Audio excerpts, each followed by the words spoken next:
जय हिंद। स्वागत है आप सभी का मेरे मैथ पॉइंट चैनल में। तो मैं आज आपके लिए एक वैकेंसी लेकर आया हूं जिसमें हम इसके बारे में डिस्कशन करेंगे। तो सबसे पहले हम जान लेते हैं वैकेंसी क्या है। तो रेलवे के द्वारा RRB recruitment railway recruitment board के द्वारा 2025 में ये वैकेंसी रिलीज की गई है। वैकेंसी पोस्ट का नाम है सेक्शन कंट्रोलर। तो आइए हम इसके बारे में जानते हैं। सबसे पहले ओवरव्यू देखते हैं। तो ये नोटिफिकेशन जो रिलीज हुआ है आज के दिन 15 सितंबर 2025 को रिलीज हुआ है। इसमें कुल वैकेंसी की बात करें तो 368 वैकेंसी है और 16 अलग अलग जोनों में ये वैकेंसी है। टोटल पोस्ट 368 है। पोस्ट का नाम है सेक्शन कंट्रोलर, जो कि ट्रैफिक डिपार्टमेंट के अंदर आता है। ये लास्ट ईयर जो एनटीपीसी की जो वैकेंसी आई थी उसमें नहीं थी, इसलिए इसको अलग से निकाला गया है। और इसका फॉर्म जो 15 सितंबर यानी कि आज से 14 अक्टूबर 2025 तक चलेगा। और ऑफिशियल नोटिफिकेशन जो नंबर है वो CEN 04/2025 है। बात करें इसके इम्पोर्टेंट डेट के बारे में, तो की डेट्स इसकी हैं। आज के दिन 15 सितंबर 2025 को ये वैकेंसी नोटिफिकेशन रिलीज हुआ है और आज ही के दिन से ये 15 सितंबर 2025 से फॉर्म स्टार्ट होना फिलअप होना स्टार्ट हो गया है। और लास्ट ये फॉर्म 14 अक्टूबर 2025 तक आप भर सकते हैं। फीस पेमेंट भी आप लास्ट 24 अक्टूबर 2025 तक कर सकते हैं। और एडमिट कार्ड और एग्जाम के बारे में अभी तो कोई नोटिफिकेशन नहीं है, बाद में आपको इसके बारे में नोटिफाइड कर दिया जाएगा अगर कोई नोटिफिकेशन रिलीज होती है तो। अगली बात करें एलिजिबिलिटी की, तो एलिजिबिलिटी क्राइटेरिया इसमें रहेगा। सबसे पहले आप किसी भी डिसिप्लिन में ग्रेजुएशन की हो आपने, यानी कि आपने बीए किया हुआ हो या बीएससी किया है या बीकॉम किया है या कोई बीटेक किया है, कोई भी ऐसी कोई डिग्री जो बैचलर डिग्री है आपकी 3 या 4 साल की, तो आप उसमें एलिजिबल हो सकते हैं। एज लिमिट की बात करें तो इसमें एज लिमिट रहेगी 20 से लेके 33 साल तक। मैक्सिमम आप 33 साल की एज तक आप इस फॉर्म को अप्लाई कर सकते हैं। और कैटेगरी के हिसाब से आपको रिलैक्सेशन दिया जाएगा, जो भी आपका कैटेगरी बनता होगा। वैसे एससी के लिए 5 साल होता है और ओबीसी के लिए 3 साल। तो यानी कि आप एससी में 38 साल तक फॉर्म भर सकते हैं और अगर ओबीसी कैटेगरी के हैं तो आपको फॉर्म भरने के लिए 36 साल तक आप फॉर्म भर सकते हैं। नेशनैलिटी की बात करें तो इंडियन सिटीजन कोई भी हो वो इस फॉर्म को अप्लाई कर सकता है। और इसका medical standard as per RRB norms जो होगा उसके अकॉर्डिंग इसका मेडिकल स्टैंडर्ड होगा। अगली स्लाइड पे चलते हैं, जानते हैं इसके बारे में एप्लीकेशन प्रोसेस के बारे में। तो एप्लीकेशन प्रोसेस जो होगा, आप ऑनलाइन फॉर्म फिल करेंगे इस फॉर्म को, यानी कि आप आरआरबी के किसी भी जोन के पोर्टल पे जाएंगे और वहाँ पे आपको नोटिफिकेशन मिल जाएगा और साथ में आपको एक लिंक मिल जाएगा फॉर्म अप्लाई करने के लिए। तो उस फॉर्म को लिंक को ओपन करेंगे। लिंक ओपन करने के बाद यदि आप रजिस्टर्ड हैं पहले से, यानी कि आपने लास्ट ईयर या इस साल में कुछ कोई फॉर्म भरा होगा रेलवे का पहले से, तो आप लॉगिन कर लीजिएगा। अगर लॉगिन नहीं कर मतलब कि पहले नहीं फॉर्म भरा है तो आप उसके लिए आप रजिस्ट्रेशन करेंगे। रजिस्ट्रेशन में आपका नाम, मोबाइल नंबर, ईमेल आईडी और आधार कार्ड लगेगा। रजिस्ट्रेशन करने के बाद आप लॉगिन करेंगे। लॉगिन करने के बाद अपना फॉर्म फिल कर लेंगे। फॉर्म फिल करने के बाद आपको उसमें अपनी डिटेल्स भरनी होंगी, फोटो अपलोड करना होगा, जो भी डॉक्यूमेंट होगा, फोटो, सिग्नेचर और सर्टिफिकेट अगर अपलोड मांगेगा तो उसमें आपको अपलोड करना होगा। उसके बाद आपको जब फॉर्म फिल हो जाएगा तो आपका फीस पेमेंट होगा। फीस पेमेंट आपकी online debit card, credit card या यूपीआई के माध्यम से आप अपनी फीस डिपॉजिट करवा सकते हैं। उसके बाद फीस जमा करने के बाद आपको एक कंफर्मेशन पेज आएगा, यानी कि आपका एक प्रिंट आउट आ जाएगा। प्रिंट आउट को आपको सेव कर लेना है पीडीएफ में और आपको एक प्रिंट आउट लेके रख लेना है। इसके बाद बात करें तो एप्लीकेशन फीस, क्योंकि फीस कितनी होगी, तो जनरल और ओबीसी और ईडब्ल्यूएस के लिए एप्लीकेशन फीस जो होगी 500 रुपये होगी। S C S T PWD female और एक्स सर्विसमैन के लिए फीस जो होगी 250 रुपये होगी। इसमें से आपको जब आप सीबीटी एग्जाम के लिए अपीयर होते हैं, यानी कि आप प्रेजेंट होते हैं, तो आपको 500 रुपये में से 400 रुपये रिफंड कर दिया जाएगा और जो जिनका फीस 250 रुपये लगा है उनको 250 रुपये रिफंड कर दिया जाएगा।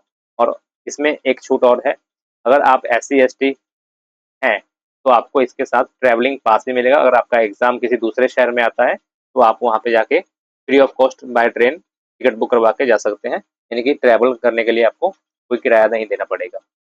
रिफंड आपको मिल ही जाएगा ये वाला। और SC/ST को फ्री टिकट भी मिलेगा। अगर आपका एग्जाम किसी दूसरे स्टेशन में, दूसरे सिटी में आता है, फ्री टिकट ये सब आपको मिलेगा। चलते हैं अगले स्लाइड में। अगली स्लाइड पे है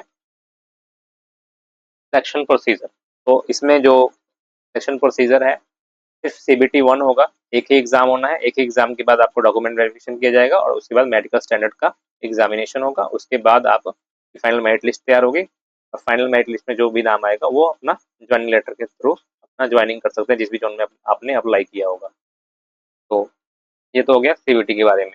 अब हम बात कर लेते हैं कि सीबीटी में आएगा क्या, सिलेबस क्या होगा। तो सिलेबस एग्जाम पैटर्न जो होगा, इसमें 60 क्वेश्चन तो आपके मैथ और एनएलटी के होंगे, यानी कि डीआई होगा, और अर्थमेटिक मैथमेटिक्स जो होगा उसका 60 क्वेश्चन होगा। एक मेंटल रीजनिंग की बात करें तो मतलब कि जो रीजनिंग होता है नॉर्मल रीजनिंग आएगा 20 नंबर का। और लॉजिकल कैपेबिलिटी में आपको आपको यहाँ पे अनसीन पैसेज पैराग्राफ या उसमें से कोई पिक्चर बेस्ड क्वेश्चन आ सकते हैं, इसमें से आपको क्वेश्चन के आंसर देने होते हैं। ठीक है, तो कैपेबिलिटी वाला इसमें 20 नंबर का ये होगा। तो कुल मिला के 100 नंबर का पेपर होना है और आपको इसके लिए 120 मिनट का टाइम दिया जाएगा। इसमें ना तो करंट अफेयर आना है, ना ही आपकी साइंस आएगी, और ना ही इंग्लिश आएगी, और ना ही आपको कोई जीके जीएस पढ़ना है। जीके जीएस भी नहीं पढ़ना है। तो ये सभी कुछ नहीं आएगा आपके सिलेबस में। आपको सिर्फ मैथ रीजनिंग और लॉजिकल कैपेबिलिटी वाला टॉपिक तैयार करना है इस एग्जाम के लिए।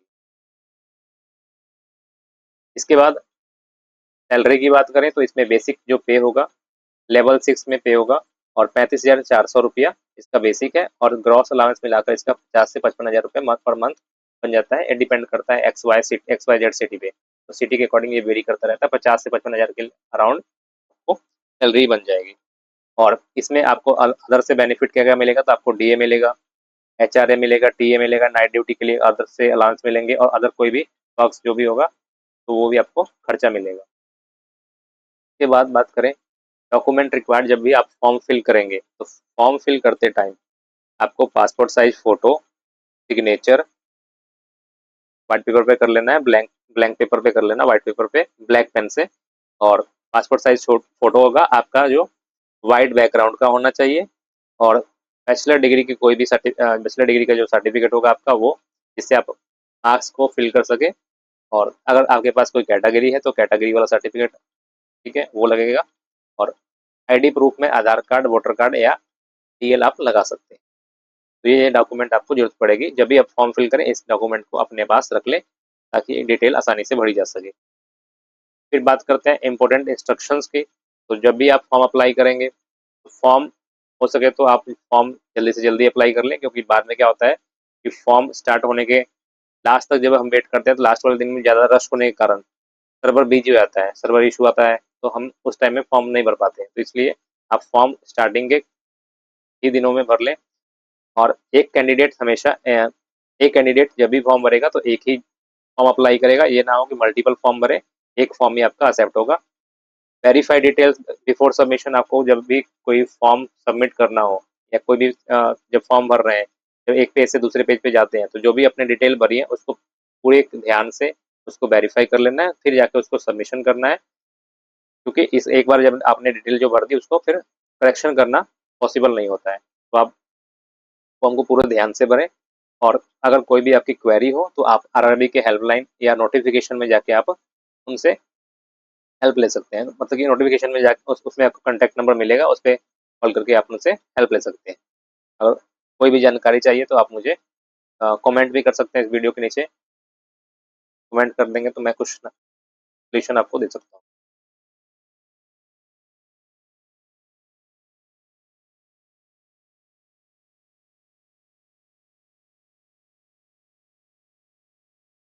Thank you.